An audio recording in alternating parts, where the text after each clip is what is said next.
Fuck! Fuck! Fuck! Oh, you stupid motherfucker! You're gonna find me dead! I'm gonna kill myself! Hit the fucking guy! What the fuck is he doing? I'm gonna be hanging from the bathroom! They got the leg! Don't ask me to do nothing! This is nothing! Hello, and welcome back to another episode of the Steel Here podcast, where I'm your host, Kevin Adams, alongside my partner in crime, Jersey Jerry. And while we flew down to South Beach and it looked like it was going to be a great weekend, the game started and things didn't quite go our way. But before we get into all that, let's tell people about the pregame experience, Jerry, because it was one of the best weekends of my life, to be honest with you. Yeah, I'll tell you what. Just let's start at the tailgate. The tailgate was great. It was awesome. Over 600 people came, having a good time, good vibes, everybody having fun. Bunch of Steelers fans came out to this Miami game, a bunch. I felt like, half the stadium, if not more, were Steelers fans. So it was really awesome to see. Like I said, the tailgate was just a cool experience, good food, everybody having fun. Pre-game was great too. Pre-game, I think, was the highlight of the whole trip, the whole Miami trip. Absolutely. I mean, to get access to the pregame on the sideline and seeing them warm up, seeing Mike T go there and come out the tunnel. We got a couple good videos of him. We were in there with Omar Khan was in there. Yep. We got a nice picture with him. We got pictures with Villanueva. That was cool. To Castro. That was really cool. We got a real nice, not so much a very approving photo of Matt Canada. No. Yeah, Thumbs down. Yeah, thumbs down. And right in his face. Fuck him. It was, and we were, and there was no, we didn't give a shit. There was no hiding it. We were doing it directly in front of him. He glanced over. It was what it was. There was no, he 100% knew what we were doing. At this point, fuck that guy. That guy is terrible. That guy is terrible at his job, Jerry. But I mean, before we talk about that, I think my favorite part, and for anyone who doesn't follow the Steel Here podcast Twitter, you should, because that's where we're going to put a lot of kind of the exclusive content before you or I even tweet it. But there was a moment in the pregame where we're standing there sidelines. TJ spots Jerry and he walks over and he comes over and gives Jerry, daps him up. He asks how he is. It's a nice little 15 seconds. And when he walks away, you see Jerry look like a little kid. I mean, he's giggling. And of all the people, obviously Jerry's significantly more well connected than I am. Of all the people, Jerry gets to see on a daily basis, Big Cat, Portnoy, guys like that, to see him act like a little kid when you get to see TJ Watt. Yeah. I mean, that was why that was the greatest experience I've ever had on a game day, even though we lost. I mean, there's no feeling like that. So I do want to take some time and thank the fans, Jerry, for putting us in a position where we get to do things like that, because without their support, we would never have this platform. Exactly. Spot on 100%. Me and TJ have talked in the past, DM, Instagram, and whatnot.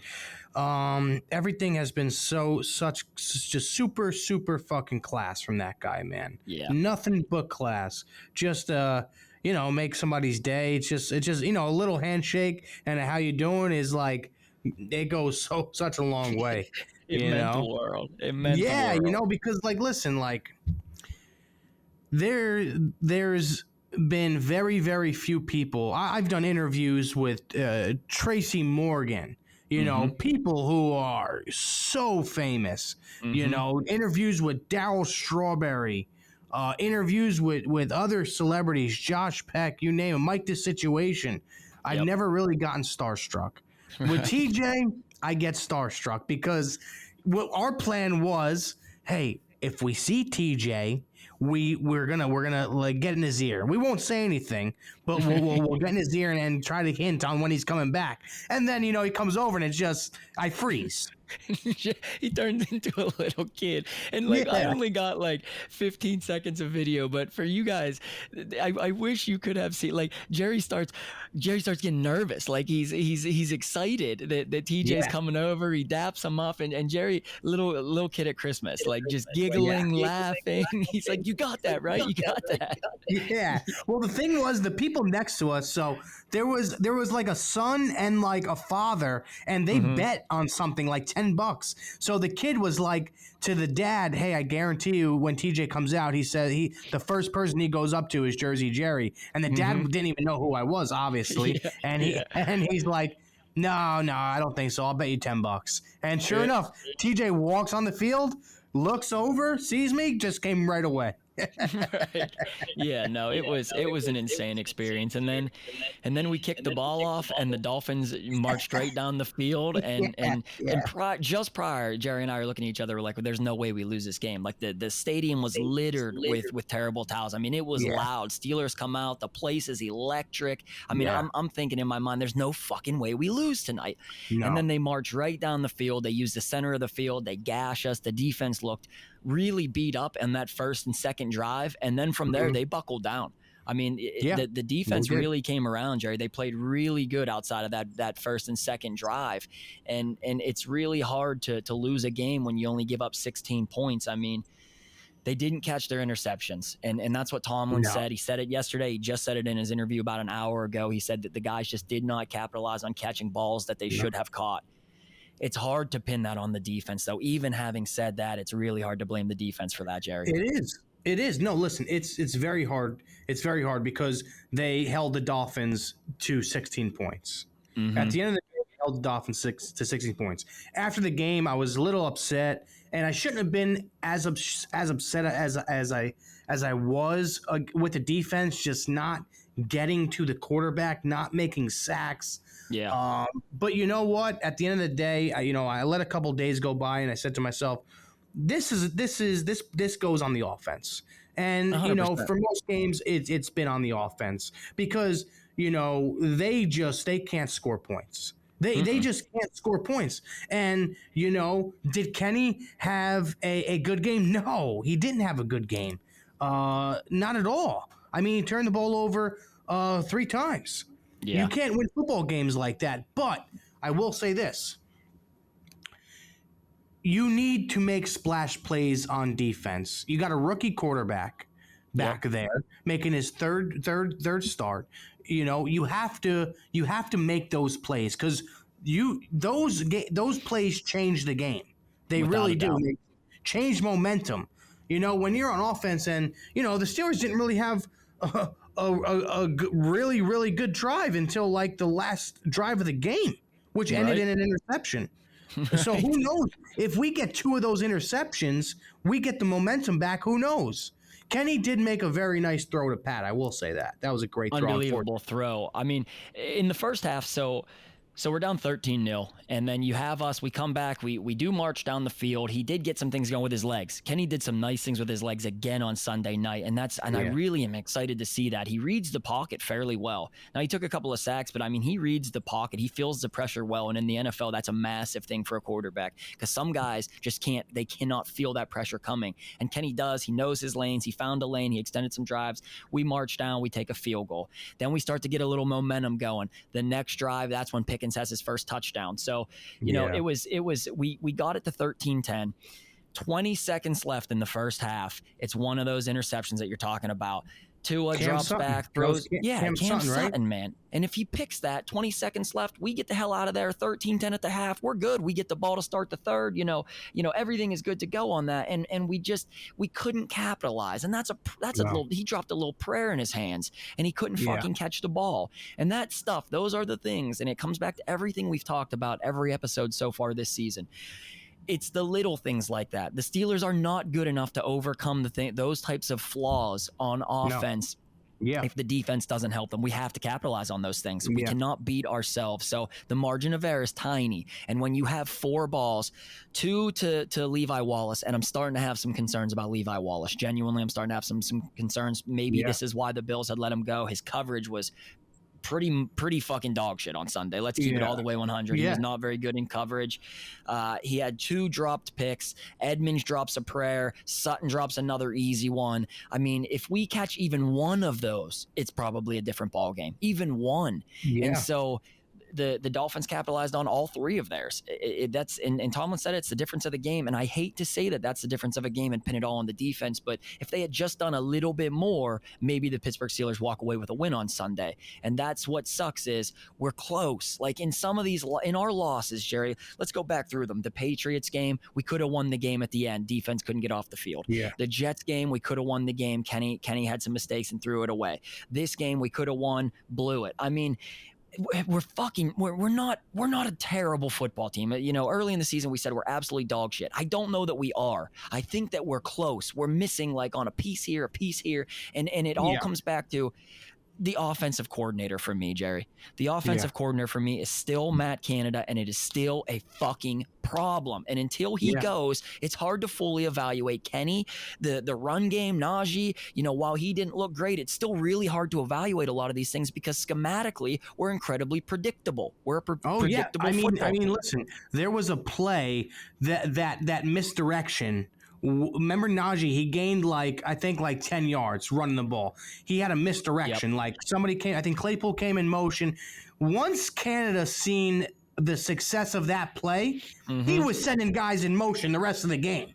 Right. I mean, it just repeat the same shit over again. Every play, I look at it and it's like one person does an out route on one side of the field, and the other person on the other side, they just pretty much do a curl route 10 yards up the field and come back to the football. And, you know, thank God Pat had made some big catches. Right. Because if Pat Fryermuth doesn't play that game, that would have been pretty ugly because he came up with some big third down catches. Oh yeah, and some things that I just want to highlight. So, you know, I tweeted something Sunday night, and a lot of people don't want to admit this. They just don't want to ride this train just yet. That Najee Harris was a bad selection. Najee Harris is not a bad football player by any means. He is not a bad football player. He's a bad fit for the style of offense that we run right now. He's not a speed back. He was never going to be a speed back. Najee Harris is a power back. He was a power back in Bama where he just would bulldoze people. The problem is we're running plays with Najee Harris that are, a pitch, a deep out pitch, and he just doesn't have the wheels to get to the edge. And if a guy on this specific play that I'm thinking of, Claypool misses his block a little bit, you know, we don't get to the edge. Chucks doesn't get there to seal the edge, and the plays are shit. He's not fast enough to get to the edge and blow past the edge rusher. And so this all comes back to the scheme. All of these things that we bitch about, they come back to the scheme. Matt Canada is still killing us. And so this is what I had a very fucking tough time listening to Tomlin's press conference today, because what did he say? Brooke Pryor asks him, she says to him, do you think that there's time to make a change yet? And he said, I don't think we're there yet. How the fuck aren't we there, coach? How? Like, we need answers at this point. How are we not fucking there? This offense, Jerry, I'm going to read you some stats about this offense, where it ranks. Steelers offense entering week 8, 31st in points per game, 30th in yards per game, 32nd in yards per play, 26th in possession, 28th in first downs, 28th in yards per rush, 31st in yards per pass. That is dog shit. Horrible, Jerry. Horrible. I mean, you put Eric with the amount of talent there is on the Steelers offense. You put a guy like the offensive coordinator from the Kansas City Chiefs, Bieniemy. Bieniemy, or a guy on the Cowboys. What's his name? Kellen Moore. Yeah. Is he the offensive coordinator for the Cowboys? I mean, you put that guy. I know who you're talking about. I don't remember his name. I can't remember. I'm gonna look it up right now. Offensive coordinator for the Cowboys. But nonetheless, I mean, it's incredibly frustrating simply from the fact that, like, now we're just continuing to ride with Kellen Moore. And is it Kellen Moore? It is Kellen Moore. Okay. Yeah, he's a great offensive mind. You put those guys, on the Pittsburgh Steelers. I mean, I think we score points. Points because they design plays over the middle of the field. They push the ball downfield. I think even Claypool said in the press conference or whatever, he said, I wish there was more go routes. I wish there was more chances for us to catch one-on-one balls, And that's the thing. That's all scheme. That all comes back to coaching, man. And now it's more and more every week. Like, guys are getting frustrated. And Claypool tried to walk it back after he said it. I'm sure he's fucking pissed. How can't you be pissed? Yeah. We're losing games where the defense is holding teams to 16 fucking points, man. Yeah. Everybody is pissed. If you're a Steelers fan, you're pissed. The players are pissed. Coaching staff is pissed. And yet every week, Matt Canada continues to get a pass. And I understand you cannot fire this guy mid-season, or can you? Yeah, Kenny's a rookie, No, but I at think this they point, can. They can. right, They can. man. Fuck it. And Let him go. I've read so many things now, and I'm He starting won't to get a job. He won't get another job. No, he won't. He'll No, be no way will finished. he be another coordinator. I mean, he might go No. back to being an assistant coach. He was a quarterbacks coach prior to being the OC. I mean, he might Yeah. be something like that. I just don't think he's situationally a good football coach. I just don't think he's a good football coach. And it's No. not so much even that he calls shitty plays. He calls plays at the wrong time. He's predictable. A lot of being a coordinator is not just having great plays, but knowing when to call specific plays. He's bad at both sides of that. He's bad Yeah. at both sides of that coin. So, when you have Kenny and you have guys like Claypool are saying, we wish that we were getting more go routes and things of that nature. He's like, I haven't had a go route all season. That's what Claypool said. That was his exact quote. I haven't had a go route all season. And whether that's true or not, I don't know. But it's the simple fact that now everybody is starting to turn on Matt Canada, except for Coach Tomlin, who said he doesn't think that they need change yet. I don't get it. I don't know. It's been 3 games for Kenny, whatever. Let Sullivan come in and call the plays. Mike Sullivan, let him come in, be the interim coach. Let him call the plays. It cannot be worse. It can't fucking be worse at this point, That's the thing. Jerry. It can't be worse. So why not just switch it up? Why keep prolonging this situation? You know what I mean? It looks like the Steelers. No, not. It looks like the Steelers aren't making the playoffs. No. So. The season's pretty much a wash. Let's try to figure this thing out as far as offensive coordinators go. You know what I mean? Since the Steelers are so much, since there's so much promote from within. Okay, promote from within. See what happens the next 10 games, and if it don't work out, go out and go get an offensive coordinator. It's that simple. Agreed. And I'm going to say something that is really starting to come up a lot in conversation lately. And it has me questioning, the Steelers ownership, which I'm really not that kind of person. Like I fucking die for this football team. I ride with them. Like, I'm not going to turn my back on it ever, but I'm starting to have doubts about the ownership at this point when I'm hearing over and over and over that the Pittsburgh Steelers have the lowest paid coaching staff and the smallest coaching staff in football, and that they do not allot a ton of money to hire elite, coordinators. So if that is the case, that is a problem, and it is the dumbest fucking problem in the world. Because what are we talking? A couple $1 million? We're talking a couple $1 million here. You don't buy an elite sports car and put dog shit gas in it. You know what I mean? Yeah. And if that's the case, and you have all these weapons, and you've spent $200 million on the salary cap, and you're doing this every season, why not spend the extra $4 or $5 million it costs to bring in 2 elite coordinators? And I'm not even coming at Terrell Austin anymore. I genuinely think Terrell Austin has been coaching some great fucking football. The Steelers defense has held their own. Edmonds on that backside, Jerry, has been a very, very good football player for us these last couple of games. Yes, Like, he's coming on well. Yes, this is not a defensive problem anymore. And it's Devin all Bush has been coming on well as well. I mean, he gives up his mistakes in coverage, but for the most part, I mean, he's holding his own. Right. So that's coaching, and I'm good with the defense. I'm fine with it. I'm taking my foot way off the gas on crushing, Terrell Austin and Brian Flores. I think is doing a great job because the linebackers, that's what he's mostly going to be coaching is the linebackers, and they look fucking great. But what is not improving, and what did we say 2 weeks ago? Good coaching wins in October. Good coaching wins in October. Every other aspect of our football team has been improving for the last couple of weeks, except for the one consistency that has been terrible and looks like it's getting fucking worse is the offensive play calling, the offensive coordinator, and the offensive scheme. It's still really bad. It's going to continue to be really bad. We have the Eagles this weekend, then the bye week. Why not just cut the head off of this fucking thing immediately, throw Sullivan in there, like you said, see what he's got. If he doesn't have it at the end of the season, you go outside the building and you look for something. But at this point, I think we're doing more harm than good to Kenny Pickett's development, possibly, if we continue to use Matt Canada. At some point, we have to just be honest with ourselves and say, look, I fucked up. It was a bad pick. And if Mike Tomlin has the stones that we fucking hope he does, he has to look himself in the mirror and say, I fucked this pick up.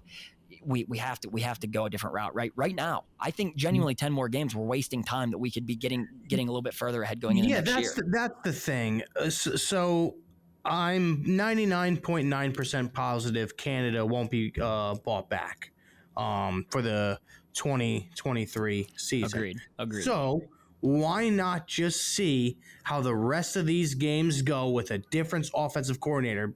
And if it doesn't work out, that's okay. We're not making the playoffs anyway. We'll switch it up in the offseason. Why not? Why not? If they're really not going to bring Canada back, which they're probably not, right?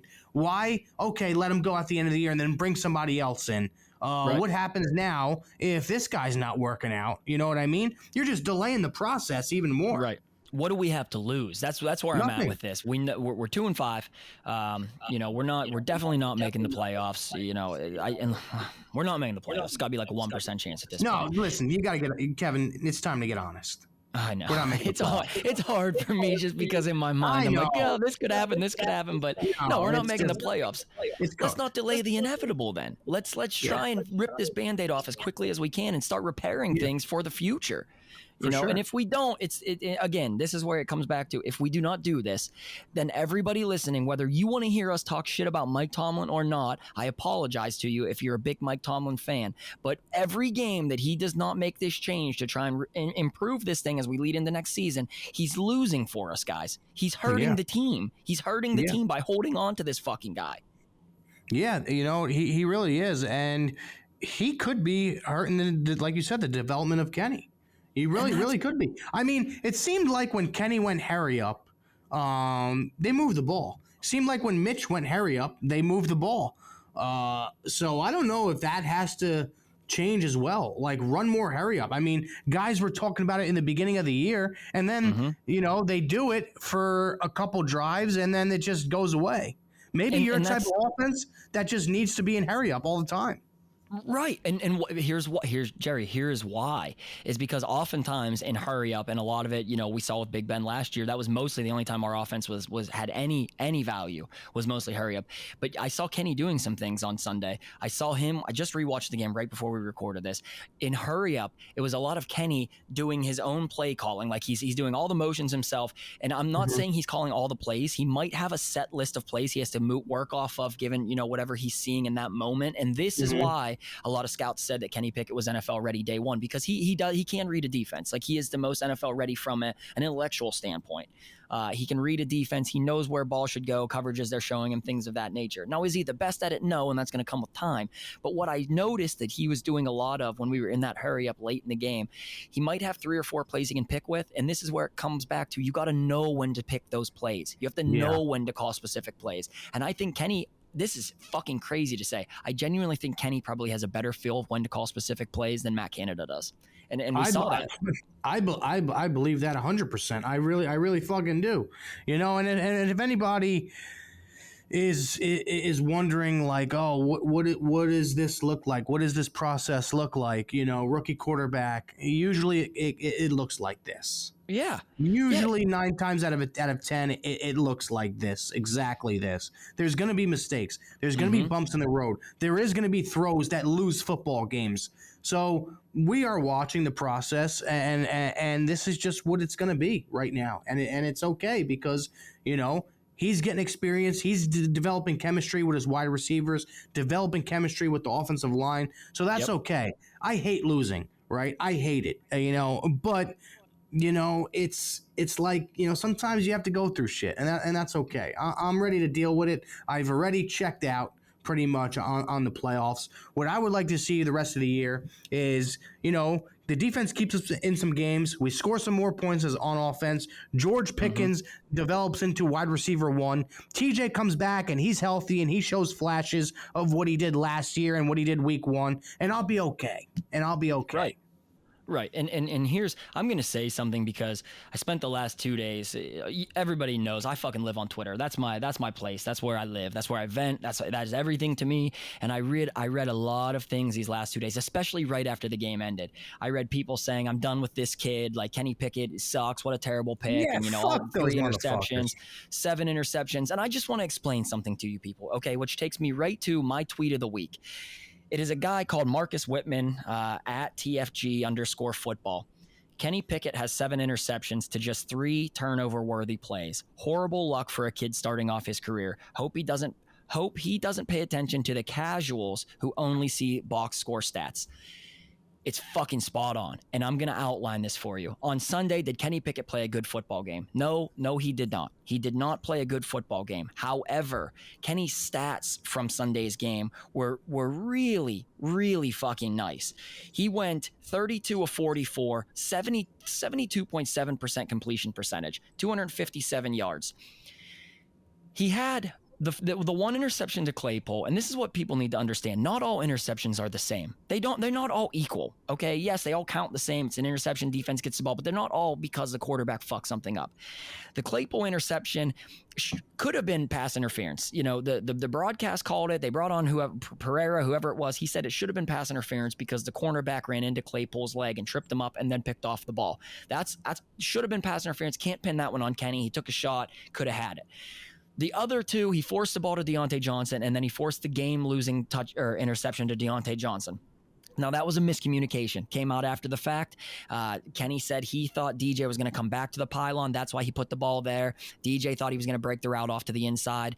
Either one of them would have worked if they were on the same page. The inside of the end zone was open. The comeback was there. So that's just some things that take time. That takes time to build rapport where the receiver and the quarterback are both on the same page, like we used to see AB and Ben do. You go back to Kenny's first interception, the Claypool pick in the Jets game. That's just a 50-50 ball that Claypool can't come down with, and it ends up getting picked off. Has he thrown some bad picks? Yes. Look at the one he threw against the Bills. Hits off Deontay Johnson's hands, that gets intercepted. I mean, there are interceptions that are being pinned on his stat sheet that are unfair. It is unfair. Yeah. And for fans that are sitting at their computers or behind their phones, and you're talking shit about a guy who's played 3 fucking starts and had very few first team reps leading into that point and was not the starter from July all the way to September, for you to turn your back on him after 3 games, you guys fucking suck. That is not Pittsburgh Steelers football fans. It's disrespectful. It's wrong, and they like to say, oh, you know, anyone who is defending him, you must be Pitt football fans. I hate Pitt football. I went to Penn State. I fucking rock for the Nittany Lions. I did not like Kenny Pickett 1 fucking second until the minute he was drafted. But what you think is going to happen is you think he's going to come in, he's going to be Ben Roethlisberger right out of the gates. You have unrealistic expectations, and it's fucking bullshit. It's wrong. We can't do that to this fucking guy. You give him at least this year and next year. If he sucks after next year, mail it in. We all fucking ride him. That's how it goes. But to bury him after 3 games, it's embarrassing. It's embarrassing for the fan base, and I'm not going to stand for that kind of shit. Yeah, what about the people who fucking bashed Geno Smith the last fucking 8 years? I mean, he's balling out. He's balling out. You know, sometimes things take time. Hopefully, it don't take 8-10 years with Kenny Pickett. But you know, listen, I read a tweet that and this is my tweet of the week. I sent it to you on Instagram. It's pretty sad. It's pretty sad. Says this. Where is it at? Daniel Jones has more rushing yards than Najee Harris. For the people who don't know, Daniel Jones, he's a quarterback. This guy's a quarterback, and he has more rushing yards than Najee Harris. That my friend, is sad. That, my friend, is sad. I think it's like close to got to be 10 games in a row. Najee hasn't broke 100 yards rushing. That's not going to win you football games. That's not going to win you football games. You know what that will do? That will lose you football games when you don't have a run game. Because people got to realize now, it's, you know, we're getting into almost 8 weeks of the season. We're going into week 7. Mm-hmm. The people will realize, hey, you know, the Steelers, we don't have to load the box because they can't run the football. It doesn't matter if what kind of defense we're playing. We don't have to load the box because they can't run the ball. So all they can do is pass the ball. So now defenses know now when they're playing the Pittsburgh Steelers, oh, it's okay. We don't got to load the box. They suck anyway. They can't run, and that's what I hope doesn't happen, because then it will be very, very hard for Kenny Pickett. Very hard. Agreed. But that's my tweet of the week right there. You know, a quarterback, you know, out rushing a guy who, yes, he's mobile, but he's not really, you know, fast or anything like that. He's not Lamar Jackson. He's not Kyler Murray. He has more rushing yards than Najee Harris. That is bad. That's fucking terrible. That's terrible. And that's why I said, I don't want to say Najee Harris is a bad player. We're not using him the right ways, and he's not seeing holes. He's just not playing good football right now. I mean, he's not. Yeah. If you're not eclipsing 100 yards for the volume of what he gets, it has to be one of two things. It's either him or it's the scheme. And personally, I think it might be a mix of both. And we don't mix it up enough to give him even the benefit of the doubt on the run game. Matt Canada doesn't mix it up anywhere near enough to give him the benefit of the doubt. That maybe we can scheme a little bit better if we come out every single series. And the Pittsburgh Steelers run on the first down 55% of the time. You think coordinators, you think defensive coordinators don't fucking know that and they don't plan for that? Hey, guess what? It's first down. Odds are more than 50% they're fucking running it here. So load the box and hammer it out. And so when you do that every time, and we can't set up play action like when we do our best Kenny stats, I think he went 8 of 9 on play action on Sunday. The problem is we run play action, and the furthest downfield throw Kenny made on 9 play action passes on Sunday was 4 yards. 4 fucking yards, man. Wow. That's terrible. That's bad. So when you run play action and the furthest you're throwing the ball is 4 yards, what do you expect the offense to do? Every single drive, the Pittsburgh Steelers are behind the chains. We chase third down every single drive. It's how rare is it that we get a first down on anything other than 3rd and 6? We never get first downs on first down. We never get first downs on second down. I turned to you during the game. I remember this part of our trip. It was somewhere in the third or fourth quarter, and I says, "You know what, Kev?" I said, "Is it me or is it the Steelers just don't get first downs on first down or second down? It always comes to third down." And then you looked at me and you just pulled out your phone. You were like, "Hey, I just tweeted this 2 minutes ago." And I was like, "Oh my God, that's so funny." It's fucking crazy because everybody can see it. Anybody who watches this game, we can all see it. And again, what does that cycle back to? Again, Matt Canada. Who's the guy calling the plays? Who's the guy putting us behind the fucking chains? If you're not running routes and concepts that push the ball downfield on the early downs, teams then load the box, they fuck the run. Then on third down, you're behind the chains. It's harder for Kenny to see things that are open. And play action, if you're not pushing the ball downfield, you're literally never stretching the defense. You're never stretching the defense. And we found out today, Tomlin said that, he doesn't think that Austin is gonna be ready to go this weekend. If he doesn't we forgot to talk about that. If he doesn't get activated by tomorrow, Jerry, he's done. He does not play football this season for the Pittsburgh Steelers. Yeah, that I didn't see coming.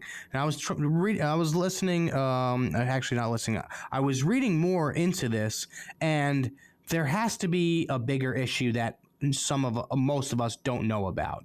There has to be something a lot different from what we're seeing, because something major could be wrong with him. But we've seen him; he's walking fine. I don't see a limp or anything, so I don't know what it is.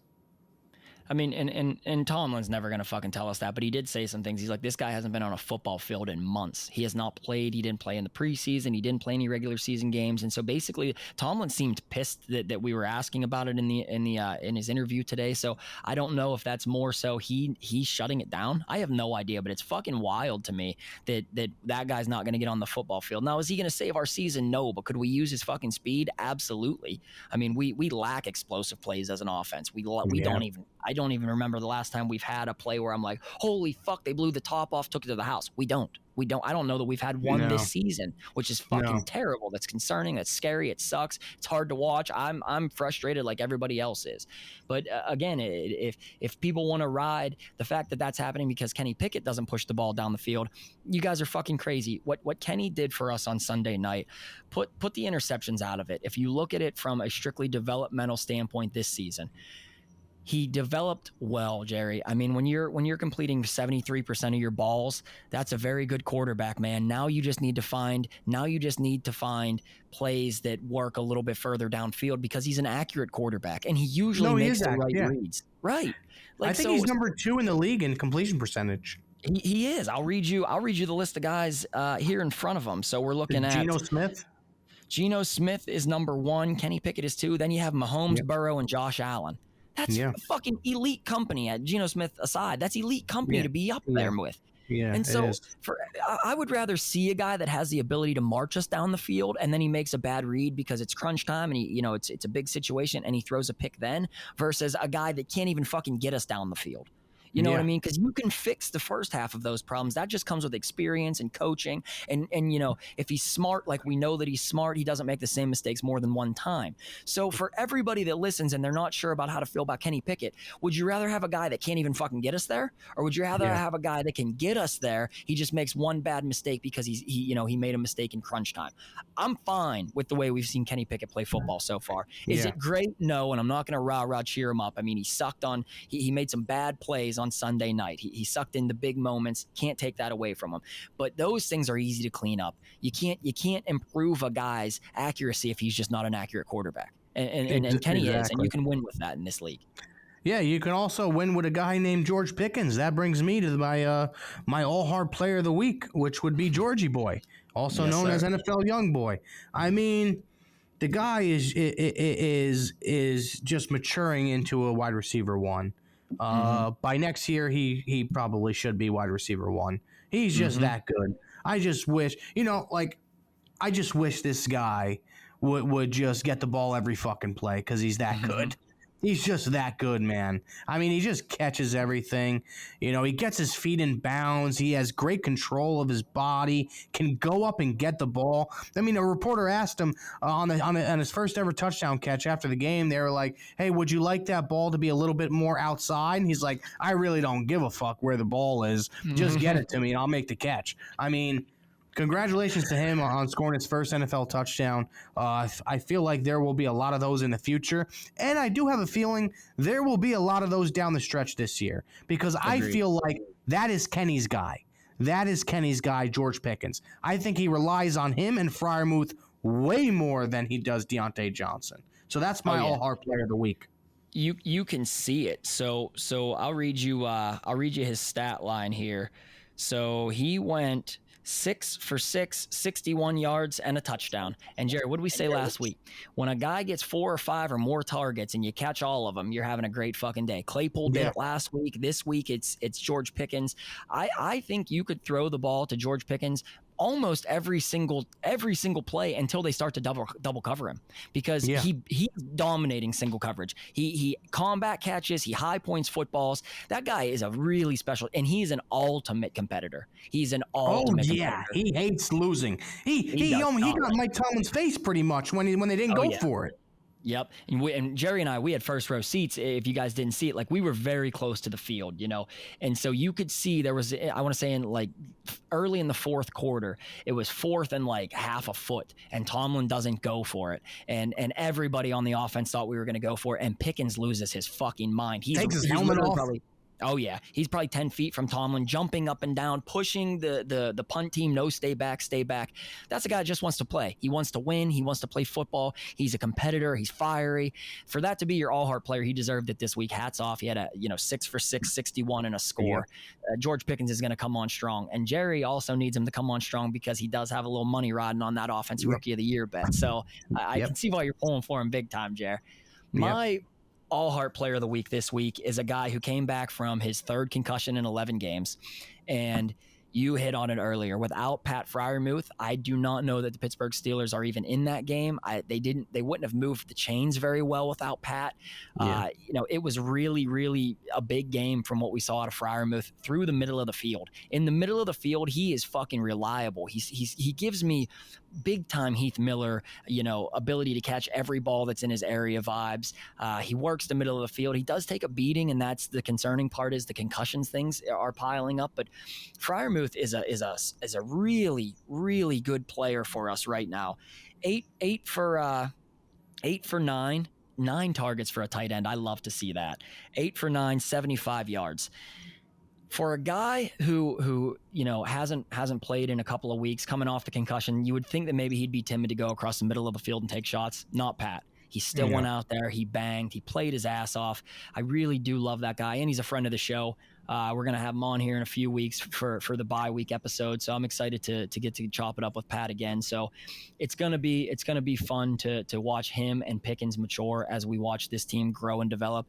And again, that's what I'm looking forward to the rest of the season. Let's look at some of our younger guys that are going to be cornerstone pieces on this offense and defense through the next couple of years and see how they develop, because then it's a lot easier for us to see, how optimistic we can be moving forward. one thing that sucked a lot on Sunday was I took the money line, and Jerry and I had a bad weekend betting across the board. I mean, we didn't hit. Yeah.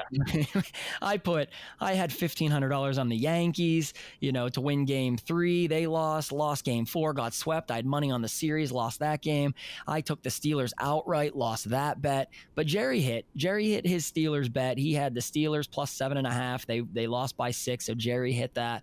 On the season standings, the betting is we are dead tied. I have 3 wins and 4 losses. Jerry has 3 wins and 4 losses. I couldn't get that extra 2 fucking wins because we couldn't win on Sunday night. But as it goes, we're right about 500. So we're in this thing competitively betting. But what are you looking at for Sunday? What are you thinking you got on Sunday? Yeah, so I'm going to take this. I don't know. I'm pulling up the Barstool Sportsbook now. I don't know if it's open yet, but I think this is the bet I'm going to take. Hopefully it'll be open. Here it is. Let's see. Okay, so Steelers opened up plus 10.5 in Philadelphia. Yep. What I'm going to do is this. I'm going to lock this in right now, and this may be a stupid bet. It probably is. The over 15.5 Steelers total points. I'm taking the over for the Steelers. So low, not for the game. The Steelers have to score 16 points or more for this bet to win. Going against a very good defense, Jersey Jerry, that's so stupid. Why would you do that? I know it's stupid. I know. But, I know. But some guys said in the locker room they feel like, it doesn't show it, but if they feel like they're getting closer, and I see little flashes of that, I really do. So I'm going to go out on a whim this week, and I'm going to get over 15.5 for the Pittsburgh Steelers. I'm gonna tell you that it's a ballsy bet. It's a ballsy bet for sure. Given what we've seen, and given that the Eagles defense is really fucking good, and it's gonna be hostile there. So in Miami Sunday night, the atmosphere was pretty nice for the Steelers. I mean, Freiermuth would catch a ball, you could hear the Muth chants. Yeah. I mean, so that's not gonna be like that. I don't think that's gonna be like that. No, Philly is fucking hostile, man. Ruthless. I was there. Last time we played in Philadelphia, I got kicked out. They're throwing beers at me. Like, they are relentless there. So you think they're not going to want to eat Kenny Pickett's ass up out there? They're going to be, it's going to be loud. I don't think it's a crazy bet, and I do think that the Steelers are getting closer simply because of, if you look at where Kenny did throw his interceptions, 2 of them came whenever we were either at the 30 or it was that last one that he threw where we were inside the red zone. So if we convert either of those, Pittsburgh, we're looking at, they have 20, 22 points, 24 points, whatever that comes out to being. So they're on the cusp. They are on the cusp, and that's why I'm moderately optimistic about the growth of this season, is because they are on the cusp. So 15.5, I think, is very manageable. It's going to be brutal out there, though. So I am actually taking the Steelers plus 10.5 because of the same reason that I just outlined. I think the Eagles are slightly overrated. I think the Steelers are slightly underrated, and 10.5 points is a lot. Let's put it this way. The Eagles offense is not the Buffalo Bills, I don't believe. Knock on wood. I don't know that they're as good as the Bills, and I think that the Steelers are going to have a much better chance of competing than they did against the Bills offensively. So I think that 10.5 points is a shitload. It is. I really don't want to lose this weekend, the betting again, because I feel like then we go through a bye week, and then the games the second half of the season are going to be a total blast, because I think that we have a chance to win some of those. I really wish that we could start recording these when we could see the over under for catches and for props plays, because I've been hammering those George Pickens props and killing those. I would take that George Pickens over every single week, man. Yeah. No, listen, I like to bet. I said it last week. The Eagles have yet to play anybody. And I'm not saying, this is the week they're playing somebody against the Pittsburgh Steelers. No, probably not. But they haven't played nobody. I mean, just nobody. And they pretty much play nobody for the rest of the fucking year. That's a team that'll go to the playoffs and they'll lose right away. The first game they play, they'll lose, because they have yet to have some serious competition this year. They haven't played nobody. Oh, they played the Cowboys, Jersey Jerry. They played Cooper Rush. That's who they played.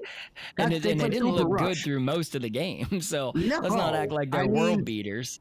Yeah, dude, they're not. They're not as good as their record's going to show this year. They're really not. They'll lose in the first game they play in the playoffs. You heard it here first.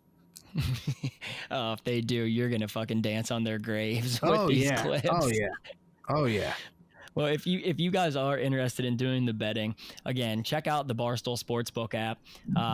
It's like I say every week, they're gonna give you $500 back off your first bet. Like it is literally free money. If you're interested in gambling, it's free money. Throw it out there. If you think there's something that you like, bet the bet, and then they're gonna pay you back if you lose it. So the Barstool Sportsbook app is where we do all of our betting, and it's a great service as far as if you're new, they'll walk you through some of the betting.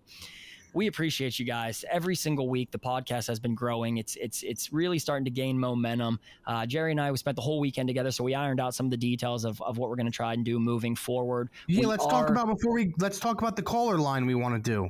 Yeah, that's what I was going to say. So we are going to do something with Google Voice here moving forward. So we're going to give you guys a phone number here, and you'll see one of us tweet it out as we set this up. We're going to give you guys a phone number, which will have an answering service at the end of it. You can record up to a 90-second voicemail. We're going to go through, we're going to listen to those. We're going to play a couple on the air.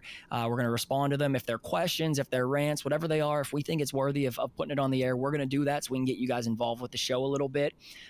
If you can like, comment, subscribe, it's going to go a long way. Jerry did another great Spaces after the game on Sunday night. So you guys got to start tuning into the Spaces post game, where a lot of the raw reaction comes out, and you're going to get some real looks at the feelings that we're sharing in those moments. So we do appreciate it. Every comment, every like, it means the world to us. If you guys can continue to keep that up, it's going to be big for what we're doing here in the future. Yeah, for sure. Make sure you comment, like Kev said, comment, like, subscribe. Out of respect for the algorithm, means a lot to us. You know, I feel like we give the people the best Steelers podcast there is when it comes to Pittsburgh Steelers football. I feel like we're the best in the business, and I think we're gonna get there for sure. And I think, you know, like me and Kevin talked about, this is getting bigger and bigger each week. It really is. And, you know, we're starting to just, you know, walk around, you know, the streets in different states. And it's like, oh, hey, love the podcast. Love what you and Kevin are doing. I listen every week. And it's great feedback. So respect to all the fans out there. We're going to keep bringing you the best Steelers podcast there is. We keep it raw. We keep it unfiltered. This ain't one of those Steelers podcasts where we're going to be, you know, keeping it PG-13. It ain't like that over here.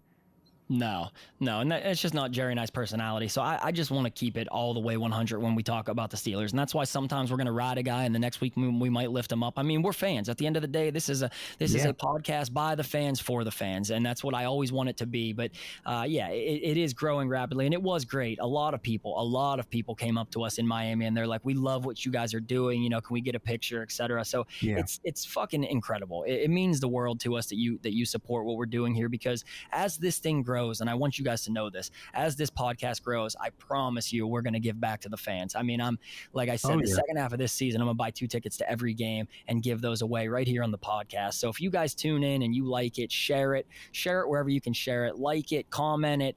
It means everything to us. So thank you guys for all of the support that you've given us so far, and we're going to continue to take this fucking thing to the moon. For sure. All right, guys, I'll see you next week. See you, Jer. We're here. We're still here. We are still here.